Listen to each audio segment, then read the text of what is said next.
Boa noite a todos. Eu pretendia não voltar a dividir livros ao meio desde o Pentateuco, porque senão nunca mais acabávamos o voo. Mas se eu falasse o que queria falar de Isaías, nós estávamos aqui 2 horas. E o voo seria um voo intercontinental e depois vocês começavam a culpar. E, portanto, eu achei por bem não falar de tudo, ou melhor, achei por bem não abordar o livro todo, abordar até o capítulo 27, eu já explicarei porquê. Porque o livro tem 66 capítulos, eu não estou a estudar até o 33, não vamos ver até o 33, mas até o 27, devido à questão temática da forma como o livro está dividido. Eu espero que me perdoem por avançar só com esta imagem. Eu prometo que na próxima vez farei uma parte esquemática mais bonita, mas eu tive que me focar no conteúdo para conseguir apresentar-vos isto atempadamente. E, portanto, vamos fazer então uma pequena introdução, como eu gosto de fazer sempre. Isaías foi profeta durante 4 reis, ok? 4 reinados. A tradição conta, aliás, no versículo 1 do capítulo 1, nós vemos isso. A visão de Isaías, filho de Amós, a qual ele viu a respeito de Judá e Jerusalém. Já vamos ver o que isto significa. Nos dias de Uzias, 1, Jotão, 2, Acás, 3 e Ezequias, 4. Ok? Há quem diga que ele também viveu durante o período de Manassés. E que foi justamente Manassés que o matou. Não temos base bíblica para poder provar isso, mas há algo que pode apontar para isso, já irei falar sobre isso. Isaías foi, de facto, um dos grandes das Escrituras. Ok? E tinha que ter um livro também grande.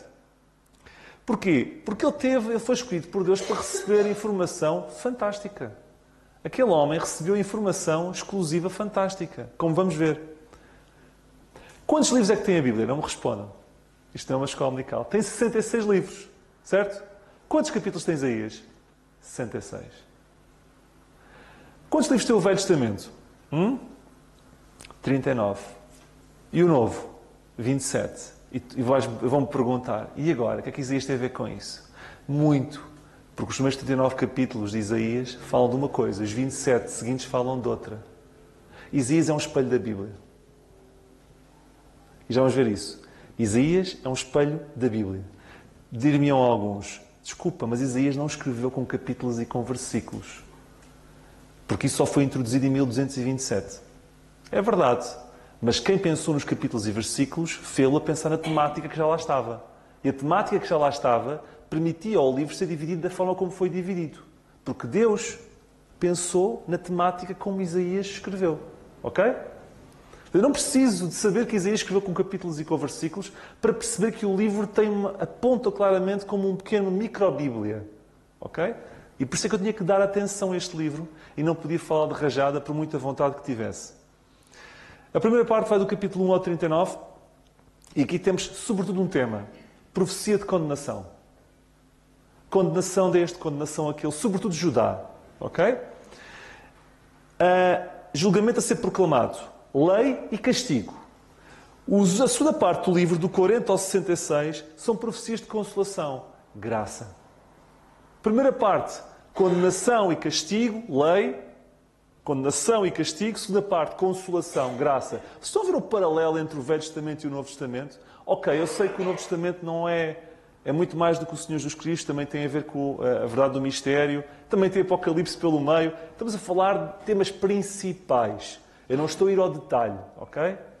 Até que porque, quer na primeira parte de Isaías, quer na segunda parte, não é tudo condenação, nem é tudo graça. Há coisas que pelo meio se passam. Como profecias do Messias, como vamos ver, e outras coisas. Portanto, mas há um tema principal de cada uma das secções.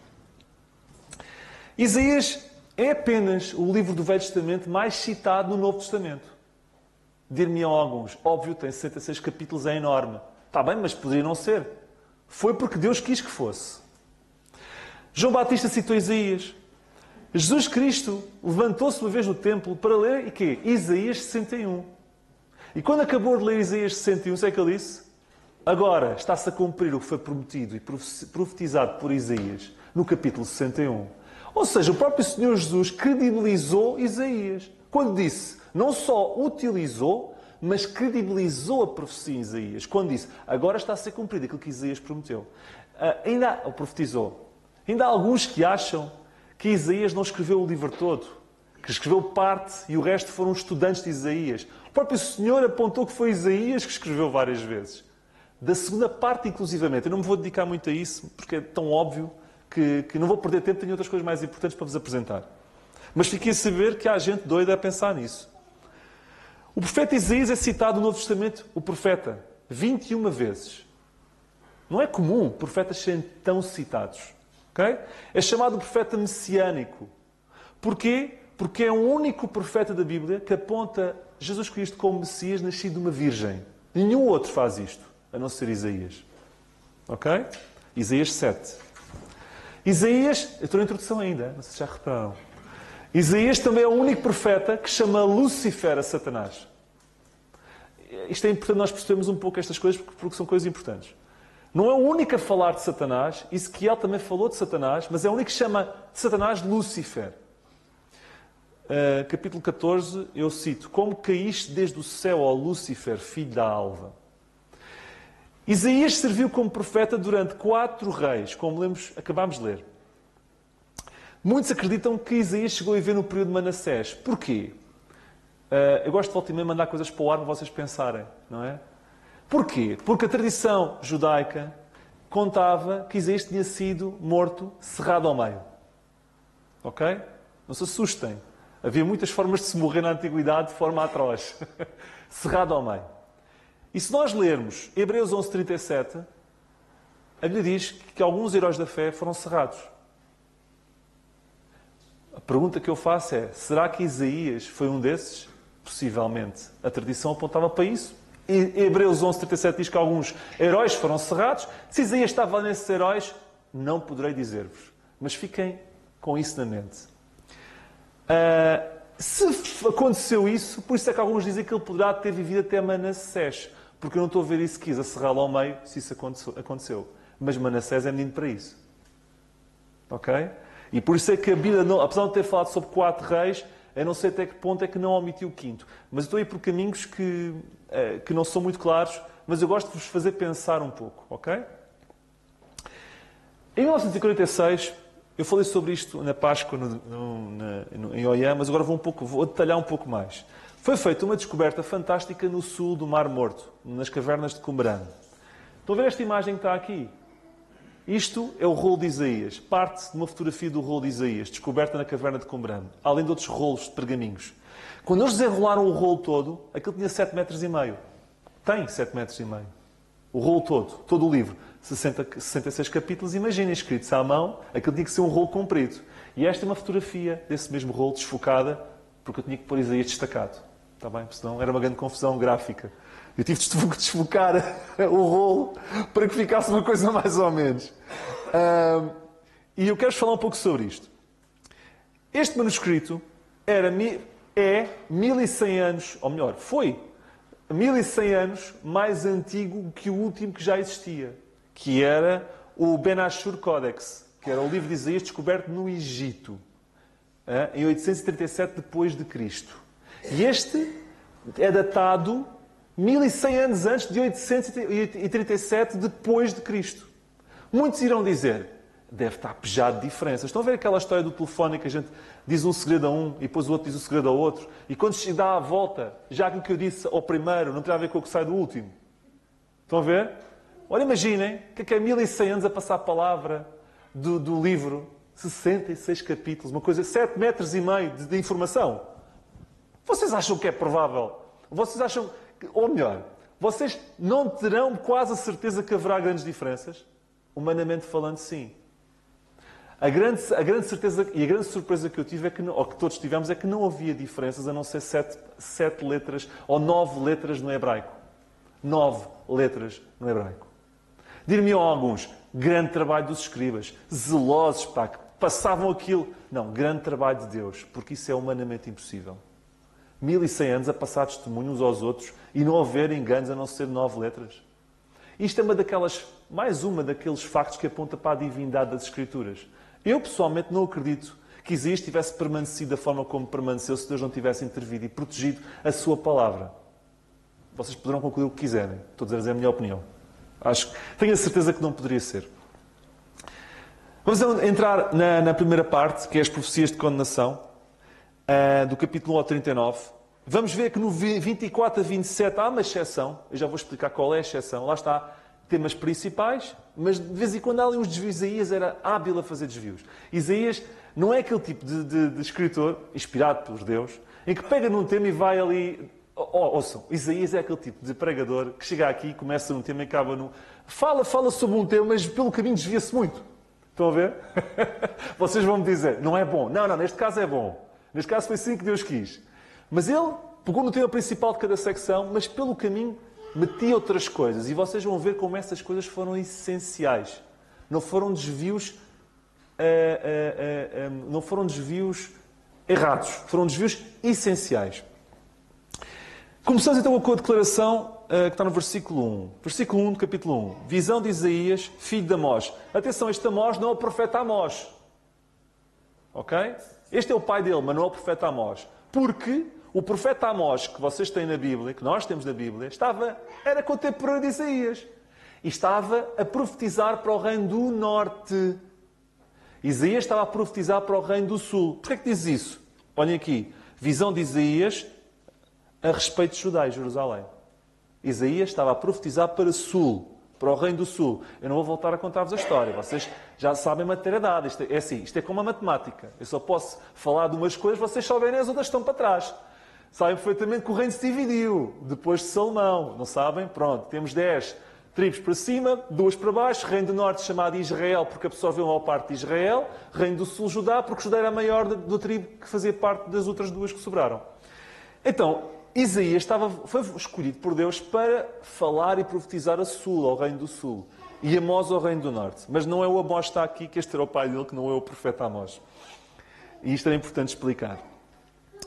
O facto de nós lermos aqui os reis, serve para percebermos os 4 reis, serve para percebermos uma coisa importante. Deus não põe nada por acaso aqui na Bíblia.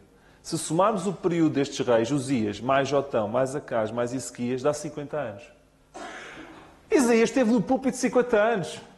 E não há aqueles crentes, vocês não venham dizer que estão cansados, os mais velhos. Eles dizem, já estou há muito tempo aqui no púlpito. 50 anos! Portanto, o Isaías esteve em ação 50 anos. Não é brincadeira. Em 722 a.C., os assírios tomaram o reino do norte. Certo? E Judá percebeu o quão errado é confiar no homem. Porquê? Porque o reino do norte cometeu um erro crasso. Ele foi tomado pelos assírios porque não confiou em Deus e abandonou Deus. E confiou muito nas alianças que fazia estrategicamente, nomeadamente com os egípcios. O reino do norte, Samaria, etc., pensou assim, bom, mais tarde ou mais cedo a Assíria vai-nos fazer uma visita. Porque a Assíria anda a conquistar tudo aqui à volta. O que é que eu vou fazer? Confiar em Deus não me parece muito seguro. Se calhar temos de fazer mais alguma coisa. Vou falar com os egípcios, que eles têm uns cavalos velozes, e uns tipos que lançam umas lanças fantásticas, e eles vão fazer uma aliança comigo. E fizeram uma aliança com o Egito, confiando que o Egito os iria salvar. Não salvou. A Assíria limpou completamente o norte, o reino do norte. O que é que aconteceu com o Judá? O Judá devia ter aprendido a lição. Judá estava outra vez a confiar nas alianças, não estava a confiar em Deus.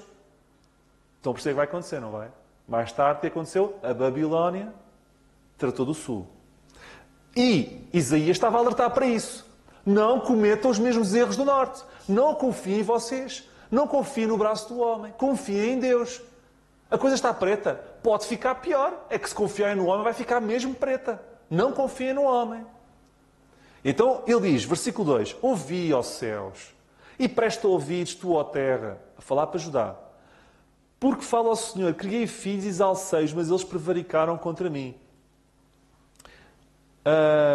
Versículo 4. Ai da nação pecadora, do povo carregado de iniquidade, da semente de malignos, dos filhos corruptores, deixaram ao Senhor, blasfemaram do Santo de Israel, voltaram para trás. Isto é Isaías a dizer, vocês só fazem asneira, vocês estão-se a pôr a jeito.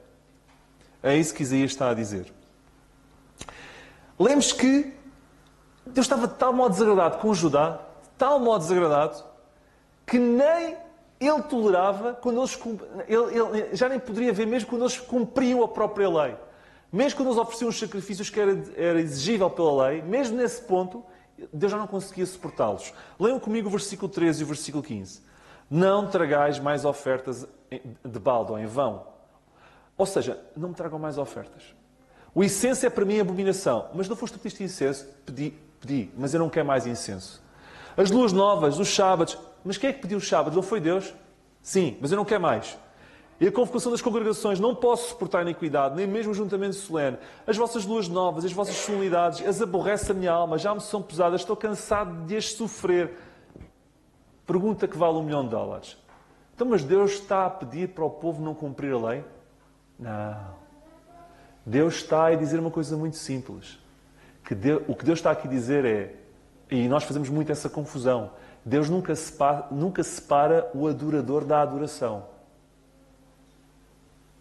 Nós muitas vezes pensamos, eu posso ser uma nódoa, mas desde que eu faça, desde que eu cante bem, desde que eu pregue bem, desde que eu participe na igreja, desde que eu dê dinheiro na igreja, desde que eu faça isto, Deus já de me aceitar. Deus nunca separa o dador da oferta. Deus nunca separa a adoração do adorador. Judá achava que tinha o coração negro, longe de Deus, mas por fazer as coisas, solenidades, que Deus o iria aceitar. E Deus diz, ui, não. Em vez de acrescentar, estás a diminuir. Eu estou a ficar farto de ver, já nem posso ver.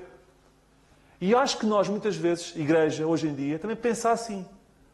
Eu posso não estar muito bem, mas que eu sirva a Deus, há uma coisa a de se arranjar. Deus vai gostar de mim, Deus vai me testar. Porque o importante é servir a Deus com um coração puro. Diria, mais do que servir a Deus é o coração puro.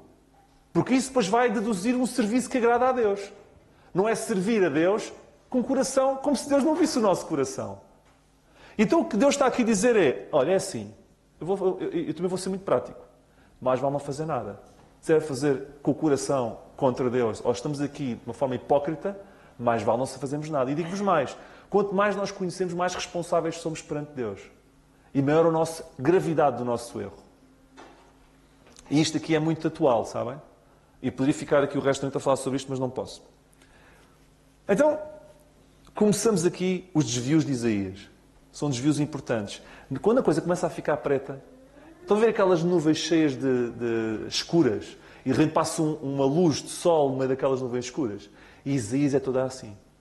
Quando a coisa começa a ficar preta, vem um versículo de esperança. Sempre. Vocês vão ver. 1:18. Depois de ele ter cascado no povo à força toda, dizem, vinde então e arguí-me, ou perguntem-me, diz o Senhor, ainda que os vossos pecados sejam como a escarlata, eles se tornarão brancos como a neve, ainda que sejam vermelhos como o carmesim, se tornarão como a branca lã. Se quiserdes e ouvirdes, comereis o bem desta terra.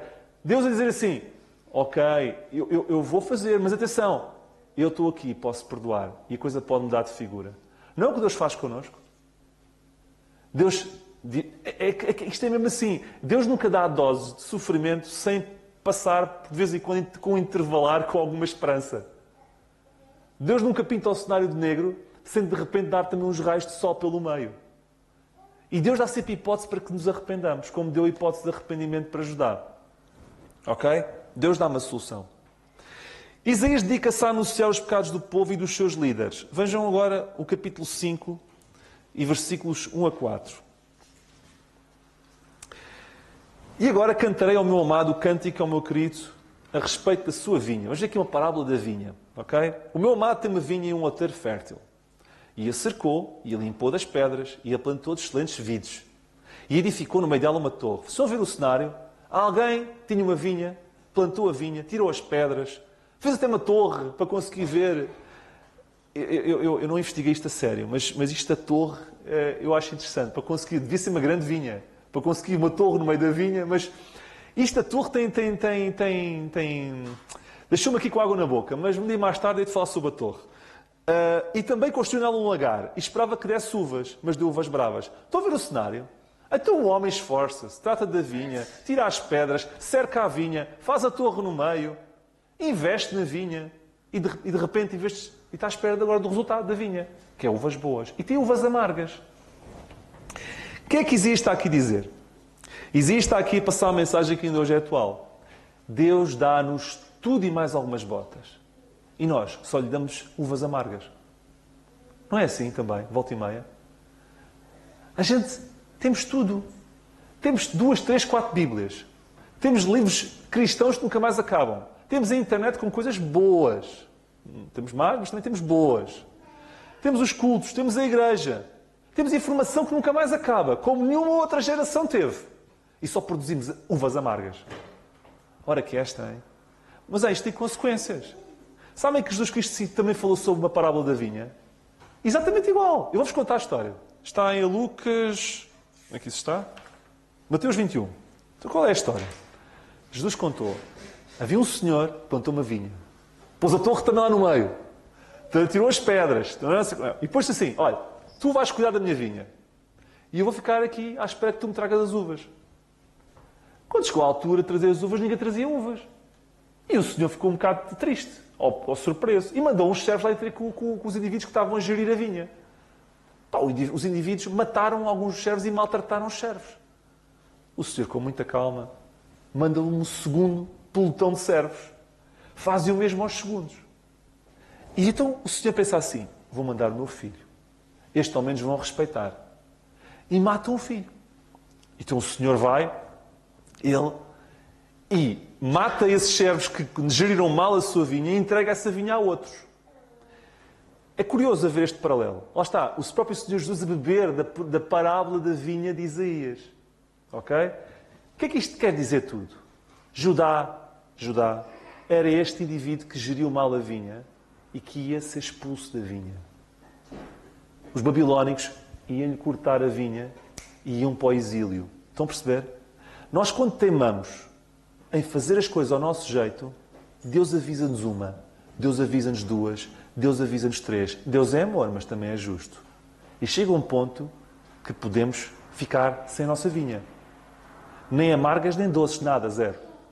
E isto é um princípio interdispensacional. Deus é amor, mas também Deus é justo. Ok? Nunca se esqueçam disso. No meio deste castigo, mais um raiozinho de sol. É verdade. É que é curioso. Isto é bom, é terapêutico. O Isaías dá umas palmadas e depois, a seguir, dá um bocadinho de terapia. Estão a ver estes desvios que são importantes? Raios de sol no meio das nuvens negras. Capítulo 6, versículo 1. No ano em que morreu, e antes de ficar bem, ficou um pouco pior. Foi porque Uzias morreu. No ano em que morreu o rei Uzias, e quero-vos dizer que com esta declaração nós podemos datar este momento. Estamos a falar no ano 739 a.C. Este rei foi bom, trouxe prosperidade económica, trouxe benefício espiritual a todo o povo. E quando um líder como estes, que governa durante 52 anos, morre, existe sempre um vazio. E então nós vemos aqui, quando ele morreu, viu o Senhor assentado sobre um alto e sublime trono, e o seu séquito encheu o templo. E os serafins estavam acima dele. Ou seja, vocês estão a perceber o cenário? Isaías, quando o rei Uzias morre, ele vê outro trono, ou seja, ele vê um trono vazio, mas passa a ver outro trono ocupado, que é o trono do próprio Deus. E depois explica o que é que viu. Serafins estavam acima dele, cada um tinha 6 asas, com 2 cobriam os seus rostos, com 2 cobriam os seus pés, com 2 voavam, e clamavam uns para os outros, dizendo: Santo, Santo, Santo é o Senhor dos Exércitos, toda a terra está cheia da sua glória. Olha, eu vou-vos dizer uma coisa. No meio deste... Isaías estava de rastros. Porque dizer tanta má notícia deixava que era um de rastros. E quando Uzias morre, ele fica mesmo em baixo. Eu quero-vos dizer que quando nós estamos mal, nós não precisamos de chamar Deus. Deus vem ter connosco. E Deus sabe o que é que nós somos e até onde é que nós podemos aguentar. Isaías estava nas lonas e Deus foi ter com ele. Isaías precisava de energia e Deus deu-lhe um suplemento energético.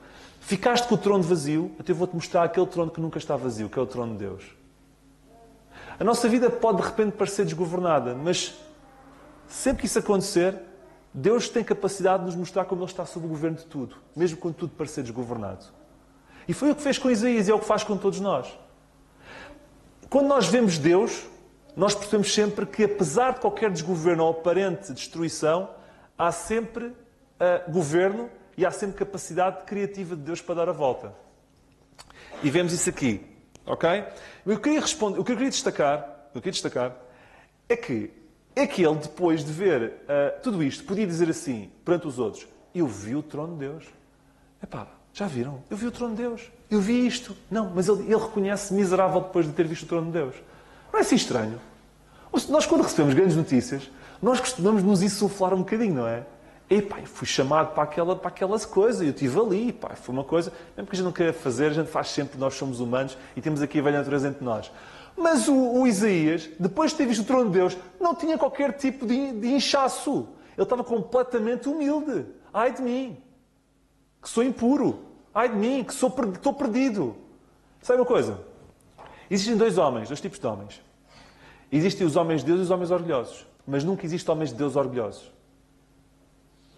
Ou existem homens de Deus, ou mulheres de Deus, ou existem homens orgulhosos, ou mulheres orgulhosas. Agora, mulheres ou homens orgulhosos de Deus não existe. Porque quando nós conhecemos Deus não pode haver orgulho. Há aquelas pessoas que eu já vi, tive uma visão de Deus e escrevi um livro e não sei o quê, muito inchados. Olha, não tiveram visão nenhuma, porque se tivesse uma visão de Deus estavam humildes, não estavam inchados. Porque o Isaías também teve uma visão e ficou assim. Portanto, a melhor prova de perceber se tiver uma visão ou não, claro que nós temos que hoje em dia não há mais revelações, é perceber como é que eles ficam depois da visão. Se estão muito inchados é porque nunca houve nenhuma visão. Percebem? É muito fácil. É o algodão. É o algodão de Isaías 6.1. Depois de Jesus ter feito a multiplicação dos peixes, em que o barco ia quase ao fundo, Pedro teve um vislumbre de quem era Jesus. Deus. Sabe o que Pedro disse? Vendo isto, Simão Pedro prostrou-se. Não ficou inchado. Estou tão contente. Eu vi hoje um milagre. Não. Prostrou-se aos pés de Jesus, dizendo: Senhor, ausenta-te de mim, porque sou homem pecador. Ele viu quem era Deus. Em vez de ficar inchado, ficou humilde. Estão a ver? A mesma coisa. E no meio da condenação, a Judá, vemos então outro raio de luz. Outro raio de luz. Capítulo 7, versículo 14. A tal referência profética que só Isaías faz. Portanto, o mesmo Senhor vos terá um sinal. Eis que uma virgem conceberá e dará à luz um filho, e este será o seu nome Emanuel. Vocês já repararam a necessidade que Deus que tem, através de Isaías, de transmitir castigos, mas intervalados com esperança? Não é fantástico? Eu só percebi isto a sério agora depois de estudar isto assim. Volta e meia lemos Isaías, e a gente compacta Isaías, aqueles livros proféticos, que têm uns versículos interessantes, mas não percebemos estes detalhes. Estão a ver? É castigo, vais apanhar-se por estás mal, mas depois, olha, é como aqueles pais assim, olha, tu, pelo que tens feito, te vais dar um castigo que nunca mais vais te endireitar. Mas olha, o pai gosta muito de ti. E tu não devias fazer isso assim. Porque se ficares, por estás bem, és capaz de logo à noite ir comer fora comigo. Estão a ver o que Isaías está a fazer? É isso. É dizer, isto vai correr mal, tu vais sofrer, mas no fundo, se tu fizesses bem, a coisa podia correr tão bem para ti. Estão a ver o paralelo? Curiosamente, vemos registado aqui no capítulo 8, versículo 3, que Isaías teve um filho. E deu-lhe o nome de Maher Salal Asbaz. Portanto, futuros pais, tirem este nome da lista de possíveis nomes para filhos, está bem? Até porque este nome aponta para destruição e castigo sobre o povo de Judá. Aqui um pequeno tema assim um bocadinho mais leve no meio de tanta condenação, mas achei interessante este nome. Portanto, não recomendo Maher Salal Asbaz como nome de filhos, não só pela extensão do nome, como pelo significado. Não era bom. Após a ameaça de destruição, mais um raio de luz. 9.6. Porque um menino nos nasceu, um filho se nos deu, o principado está sobre os seus ombros, e o seu nome será maravilhoso, Conselheiro, Deus forte, Pai da eternidade, Príncipe da paz. É como se víssemos duas corridas neste livro.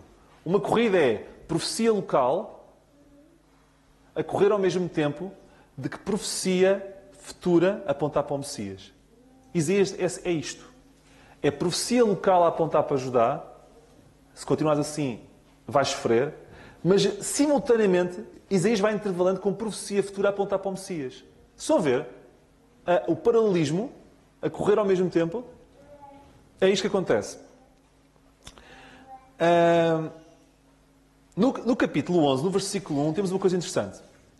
Porque brotará um rebento do tronco de Jessé, e das suas raízes um renovo frutificará. Uma coisa interessante. Porquê é que ele diz porque brotará um rebento do tronco? Porque o tronco ia ser cortado. Certo? Judá era um tronco, uma árvore, ia ser cortada. E o que Isaías está a dizer é assim, olha, pelo lado da carruagem, eu sei que Judá é uma árvore que vai ser cortada. E vai ficar só a base do tronco. Tenham esperança. quando virem uma coisinha verde a nascer, isso é significativo, porque daí vai nascer uma árvore muito maior, encabeçada pelo Messias. Tenham esperança. É isto que quer dizer o 11:1. Vai nascer um rebento no meio do tronco estilhaçado e cortado, que Judá completamente cortada, estilhaçada, devido ao castigo que vai ter. Mas calma, lá está, raio de luz no meio da escuridão. Vocês vão sofrer, mas é um sofrimento que vai vos levar a um estado final melhor do que o primeiro. É isso. Estão a ver o paralelismo? A profecia contra Judá, a profecia a apontar para o Messias. E aqui este versículo do capítulo 11, é paradigmático. Dos capítulos 13 a 23, temos uma longa lista de pesos. A palavra das mais repetidas é peso. Peso é castigo ou consequência. A 9 nações. Curiosamente, estas 9 nações ainda hoje são inimigas de Israel. Ele bem dizia ao Salomão, nada muda debaixo do sol. Nada muda debaixo do sol. Vocês forem ver, já vamos ver quais são as nações. Praticamente todas continuam a ser pesos contra Israel. As coisas não mudam, continuam cá todas. E Deus está aqui a ajustar contas entre o capítulo 13 e 23 com todos aqueles que fizeram mal a Judá. Todos aqueles que aprontaram contra Judá, Deus está a lançar pesos contra eles. Ou seja, Deus é justo para toda a gente. Para toda a gente. Só que a diferença é que para os seus, Ele castiga com vista ao arrependimento e a um crescimento para um estado final superior. Para os outros, Ele apenas castiga. Para os outros nós vemos peso. Para Israel nós vemos peso na perspectiva de no futuro poder crescer. E é isso que Deus faz com os crentes. Deus, o arrependimento, ou melhor, a dor que Deus promove junto daqueles que são seus é com vista, é porque ama, é uma forma de amor, com vista à recuperação. Ok? Com os outros não. E portanto nós vemos neste contexto, quanto aos pesos, que havia uns de certeza, e já vou dar um exemplo, que achavam isto errado. Deus, porquê é que tu utilizas povos iníquos para castigar o teu povo, Judá? Abacuque teve um problema destes. Abacuque não percebia porque é que Deus ia utilizar os babilónicos para atacar Judá, quando os babilónicos ainda eram piores que Judá. Até o livro de Abacuque é uma descoberta de Abacuque por esta resposta. Já vamos chegar a Abacuque, não vou falar de Abacuque já. Mas Abacuque no fim percebe, não, é que Judá ia ser castigada para ficar melhor, para se arrepender. Os babilónicos iam ser castigados. Ponto. E Babilónia é um daqueles povos que vai levar um peso que está aqui. Então, no capítulo... Não, podem acompanhar, mas não vamos ver com detalhe. Capítulo 13, versículo 1, vemos peso de Babilónia. Babilónia é a primeira a apanhar, entre aspas. Peso contra a Babilónia. Castigo contra a Babilónia. Capítulo 14, vocês poderão ver com calma, temos a Assíria e a Filistia. Ok?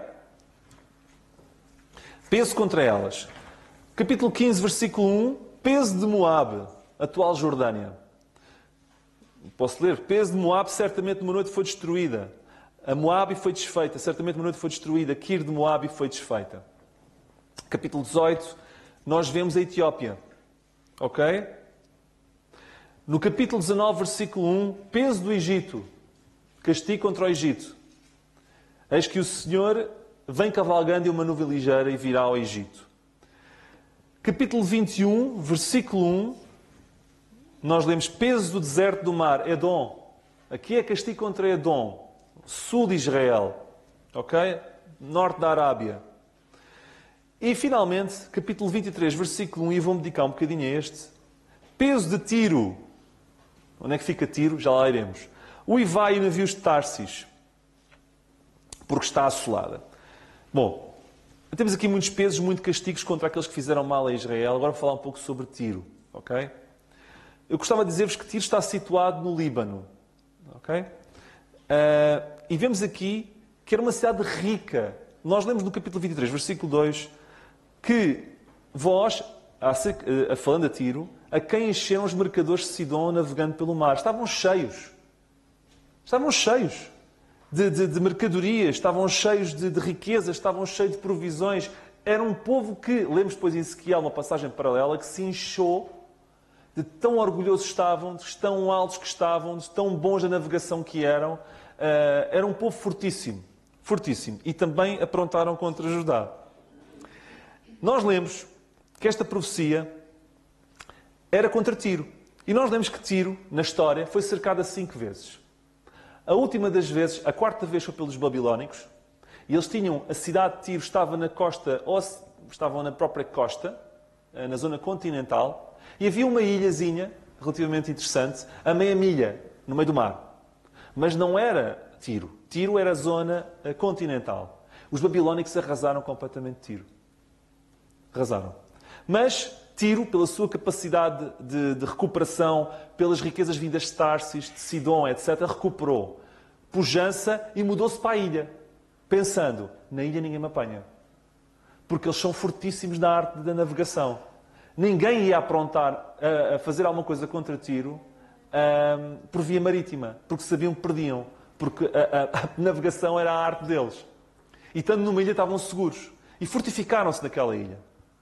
Até que, no ano de 332 a.C., já vou explicar que eu estou a dizer isto. É porque Deus explica porque é que vai acontecer a Tiro e aconteceu exatamente como Ele explicou. Por isso é que eu estou a explicar esta história toda. É um exemplo paradigmático como aquilo que Deus promete acontece. No ano de 332 a.C., surge a quinta invasão a Tiro. Mas não era para ser. Havia um senhor chamado Alexandre, o Grande, que, no seu caminho para a Pérsia, para atacar a Pérsia, decide fazer um desvio a sul. Aonde? A Asa não tinha provisões. A Tiro. Ei, senhores de Tiro, arranjem provisões que eu tenho que atacar os persas. Os de Tiro, orgulhosos e inchados, até contra o Alexandre, disseram, não, eu não te vou dar nada. Disse o Alexandre. Então vou tratar de ti. Como é que o Alexandre, o Grande, resolveu o problema estratégico de conquistar aquela ilha? Não teve por meias medidas. Pegou na cidade escavacada pelos babilónicos na costa, pegou num montoado de casas e de terra e fez uma península até chegar à ilha com a terra que ia lançando e das escadas que ia lançando. Eu tenho fotografias para vos mostrar, prometo da próxima vez trago-vos. Do que era antes e do que era depois, ainda hoje se vê a península até à ilha. Ainda hoje se vê a península. E aquela península é composta por casas. Ok? E o Alexandre o Grande pôs todo o entulho, tanto que tornou Tiro lisinha. Lisinha. E mandou o entulho todo como península. E então não estava a combater via marítima. Estava a combater como ele gosta, terra a terra. E conquistou Tiro. Ouçam agora Ezequiel 26, 3 a 5, que é a passagem paralela desta. Assim diz o Senhor Deus, eis que estou contra ti, ó Tiro, e farei subir contra ti muitas nações. 5 invasões. Estão a ver? Muitas nações, 5 invasões. A história prova que houve 5 invasões. Com o mar faz subir as suas ondas. Elas destruirão os muros de Tiro. Estava na ilha, os mares destruíram. E derrubarão as suas torres. E eu lhe varrerei o seu pó. A cidade a ser varrida para dentro do mar. Eu lhe varrerei o seu pó e farei dele uma panha descalvada. Uma zona completamente lisa, como está atualmente. Tudo lisinho. Vocês estão a ver o que aconteceu?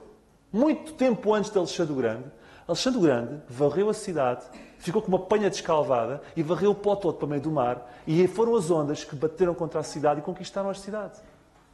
Isto é fantástico. O que é que eu aprendo com isto? Se Deus cumpre profecias bíblicas do passado, cumpre profecias bíblicas do futuro. Vale a pena brincar com Deus? Eu acho que não. Se tiverem dúvidas, podem ir ao Google procurar Alexandre o Grande, Tiro, a forma como ele conquistou a cidade e vejam se não foi varrer o pó todo para cima do mar e vejam se Tiro ficou como uma rocha lisinha descalvada, como dizem Ezequiel. Ficou isso. Portanto, capítulos 24 e 27 são parênteses da linha que tínhamos seguido, ou que temos seguido. E há quem chame estes capítulos o mini Apocalipse de Isaías. Isaías faz aqui um livro dentro do livro. E tem aqui o pequeno Apocalipse, a brochura do Apocalipse de Isaías.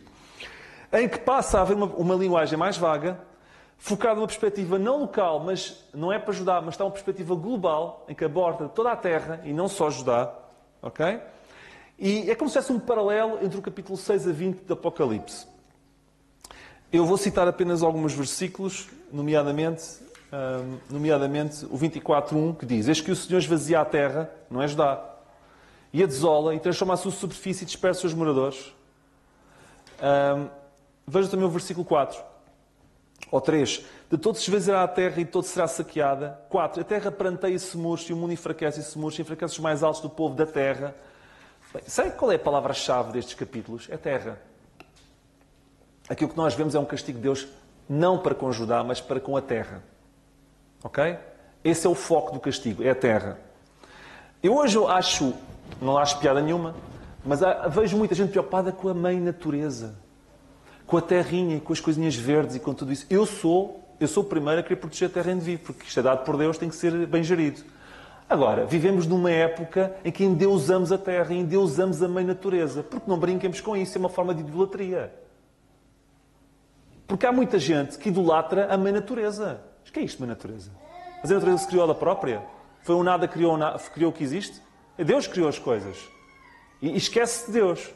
E, portanto, eu gosto de ver aqui o seu dono. A terra é de quem? De quem é a terra em sua plenitude? De Deus. Então Deus tem completa legitimidade para destruir o que criou. Não é verdade? A terra não é de Deus e Deus está a destruir a terra. Ponto. Alguém tem alguma coisa contra isso? Não, é dele. Deus está a destruir a terra. Portanto, aqueles que defendem a mãe natureza e a sagrada árvorezinha e não sei o quê, se calhar, e estão preocupados agora com uma coisinha que acontece, eu vou-vos dar mais notícias. Vai ser tudo destruído. Portanto, lamento. Mas sabem, não se zanguem, porque quem vai destruir é o dono disto tudo. E depois fará uma coisa melhor. Portanto, se calhar quem me ouvir vai pôr muitos unlikes, mas eu não quero saber. Eu estou a dizer o que está aqui escrito na Bíblia.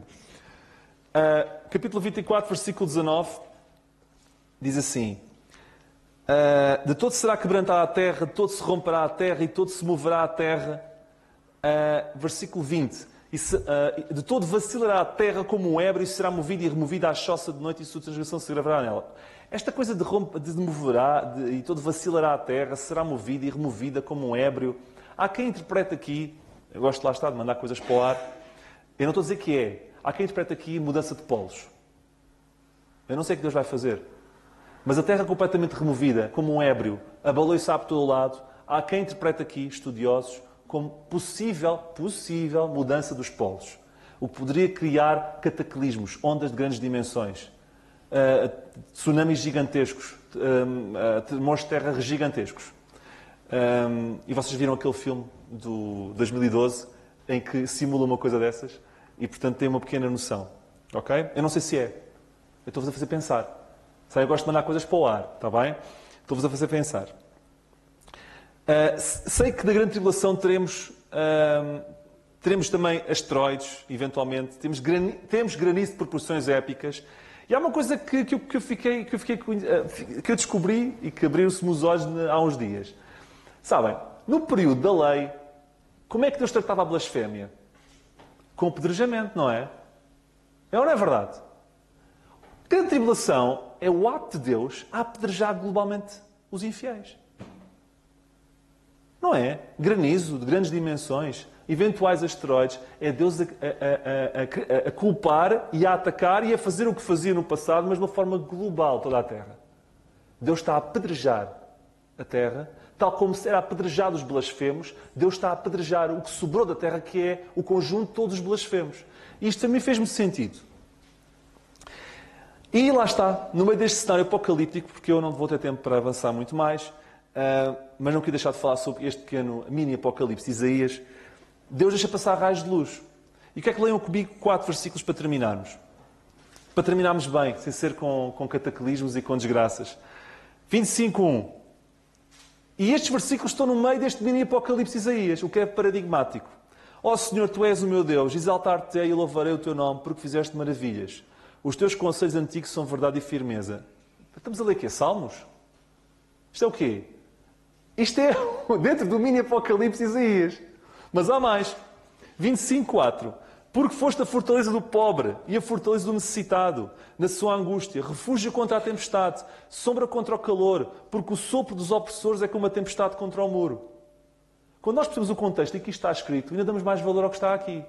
Deus a dizer, a coisa pode estar preta, mas comigo a coisa vai estar sempre boa. Estão a perceber o que eu estou a dizer? É fantástico. No meio deste cenário de destruição, Deus manda estas pérolas.